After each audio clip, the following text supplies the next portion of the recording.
You rarely speak about him, yet his presence moves inside you like a quiet ghost. The world thinks your weaknesses were born from your own choices, from a lack of discipline, from laziness, from fear. But you know that long before you could make a decision, someone else's decisions were shaping the ground beneath your feet. A father's silence, a father's absence, a father's anger, a father's indifference, these are not small things. They are earthquakes that split the childhood of many into islands of insecurity, shame, and longing. You did not choose to be shaped by him, yet you were.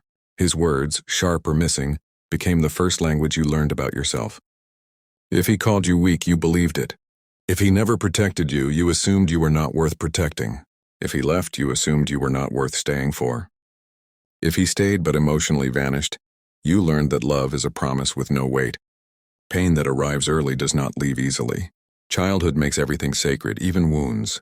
So you grew up holding beliefs that were not yours, carrying burdens that were never meant to be on your back. You learned to distrust your emotions because he told you they were useless. You learned to question your value because he never confirmed it. And you learned to build a world inside your chest where everything trembles because no one ever taught you how to stand firmly. You are weak not because weakness is your nature, but because weakness was planted in you before you knew how to resist. And yet, despite all of this, you still search for his approval, as if he holds the missing piece of your being. The first shadow of your life was his, and you still carry the outline.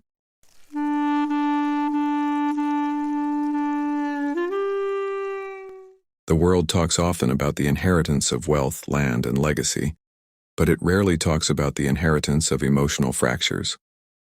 A father does not need to be violent to wound. Sometimes silence itself becomes violence.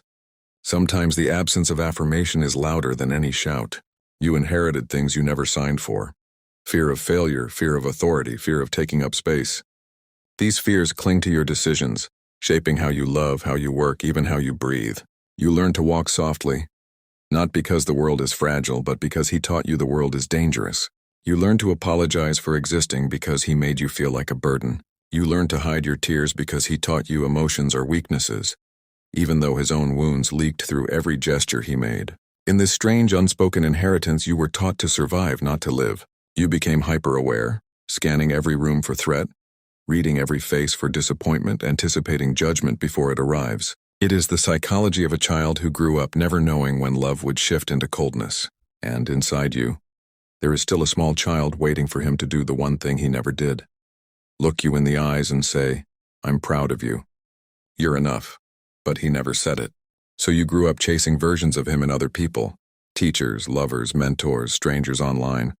You looked for someone to fill the hollow space he carved in you. You found admiration but not belonging, affection but not home. The inheritance continues quietly. It shapes the tone of your inner voice. It shapes the limits of your courage. It shapes the way you fight, the way you quit, the way you cling, the way you break. But the most painful part of this inheritance is not the wound he caused. It is the belief you formed, that the wound is permanent.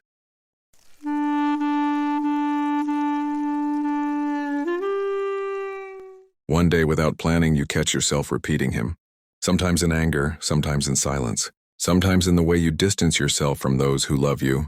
And for a terrifying moment, you realize you have become a reflection of the man you once feared, envied, admired, or resented. The echo is sharp, undeniable. You speak in his tone. You withdraw with his coldness. You mirror the emotional distance you once begged him to break. This is the turning point in your psychological journey. Pain becomes self-awareness, weakness becomes a question. You realize that the man you are becoming is shaped by the man he was, and that if you continue unconsciously, the cycle will continue through you. You begin to understand something the child version of you never could. Your father was also shaped by someone. His silence was inherited, his anger was inherited, his absence was inherited, and maybe just like you, he too once stood in front of a mirror wondering why he behaved in ways he couldn't explain. This realization does not erase your pain, but it reduces its weight. It tells you that your story is not a curse, only a pattern. Patterns can be broken, but only when they are seen, and now finally you see it. You are weak, yes, but not because you are flawed. You are weak because you were never taught strength. You are emotionally fragile because no one showed you how to regulate your storms. You fear intimacy because you learned early that love can abandon you without warning. In noticing the echo, you finally hold the power your father never held. The power to choose differently.